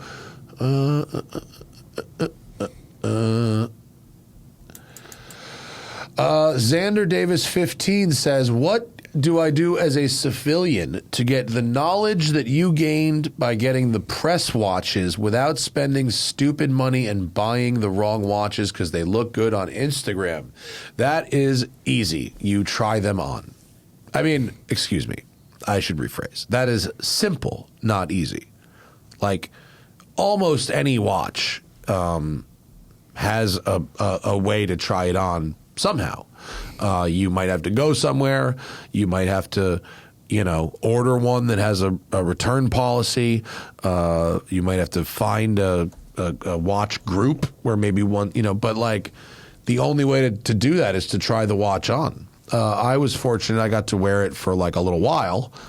So I got to learn a little more than you might, but like most of these watches, you put them on once or you wear them for a very, very short period of time, and you kind of get it. Matt's missing Countach part says, what is the worst $1 million plus car? That's kind of funny. The worst. The worst $1 million plus car. Well, there's probably something out there that's like old, rare that we wouldn't care about that's sold for $1 million. Like something. I That's think not the fun. question So I think we is should go trying new to get cars. us to say the worst new, Yeah. $1 million car. I mean, I don't want to say the worst one. I think I've said on here like where I would put my money if I was going to buy $1 million car and where I wouldn't put my money. right. I would buy I'd buy a Koenigsegg. Although I hear they have reliability issues, but they have a lot of new tech, so of course they do. Or Singers are too expensive for that, but or a roof. Like a roof is worth $1 million. Yeah. So the cars I'm skipping are the places I would not put my $1 million. Yeah. There's that coach-built Bentley thing. I think it was called the Bacalar or something that was effectively like a GT convertible with like a kind of a coach-built body on it.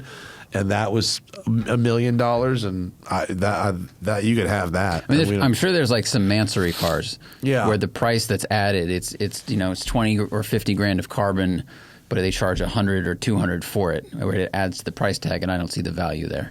So, yeah, I mean, probably the 959 Porsche, just because of the service. The service costs are so crazy, and there's so few places you could take it. Or like the 6x6, like the crazy Mercedes probably G-Wagon. that. That's really dumb. Yeah, a 6x6 could be the worst $1 million car for sure. Yeah.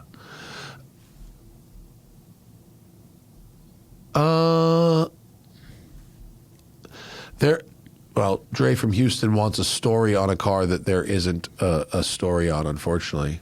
Avant to go fast. You could say it like Dracula. Avant to go fast. That's not a very good Dracula, sorry. I want to go fast. Thoughts on the W211 E63 AMG wagons? I'm pretty sure these were sold in the U.S. They just were not sold in big numbers. There's a review from Car and Driver about it. Yeah, they were sold in the U.S. I mean, they're fine head studs, right? E63s, head studs, all E63s. Other than that, wagons are good. Mm-hmm. Cheap That's a speed. good loud wagon. Yeah, cheap speed. I reviewed the E63 non-wagon. Wait, can you get a picture of the 211? Is that the four eyes headlight? It's this one. It's 07. I reviewed that certainly as a sedan, so that's buried back in there somewhere. That's rad.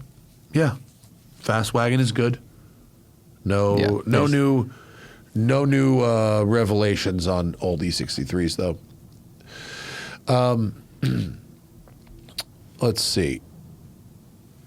Oh, that Gymkhana, I do not know the answer. I have no idea. Can you scroll down, Zach?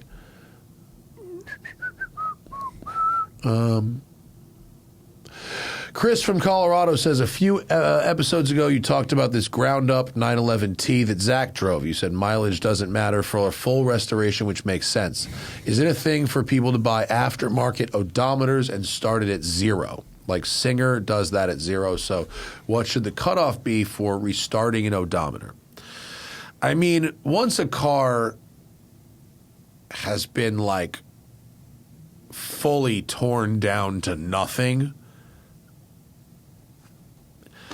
I don't really give a shit anymore. I think an odometer at zero could be beneficial. Like the title might say TMU, true mileage unknown.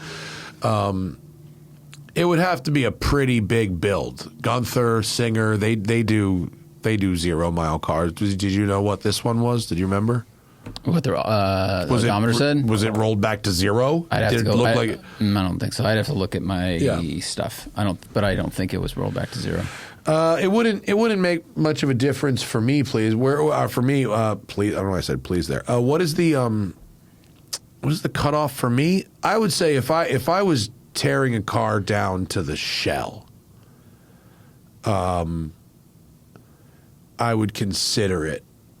But if I knew I had an accurate odometer anyway, I might just leave it alone so that I didn't have to do the DMV paperwork and answer to like somebody later. You know, I think the car would probably have to be pretty substantially changed too. Like if I was restoring it, like to factory, if it was just old and tired and I was restoring it to factory, I wouldn't I wouldn't do 0 miles. I mean, those cars, the other ones also leave they leave this building called a Singer Reimagined or whatever. Yeah. So I think you add some of that into it. It's definitely a murky area, you know. Yeah. Yeah. I mean, it is a thing for certain people to start it at 0, but I wouldn't probably do it most of the time if I was doing my own build. Yeah. Anything else? Is that it? No, that's it. Great. Well, please don't get drunk and drive home, particularly on New Year's. It's bad to do all the time, but it's really dumb. So I messed up. This episode's airing Friday after New Year's because the one we do tomorrow with NSX. Well, I hope you had a good New Year's. Yeah. So I hope if you're listening to one. this, then you didn't die on New Year's. So that's good. Correct. That's a baseline. You should buy Kristen's book if you have kids. I'll be sending this to the young people in my life. Hope Zach doesn't mind. Thank you to our patrons and to whoever bought the NSX. I hope that went well in the future past, right? Yeah. And we'll see you guys later. Bye.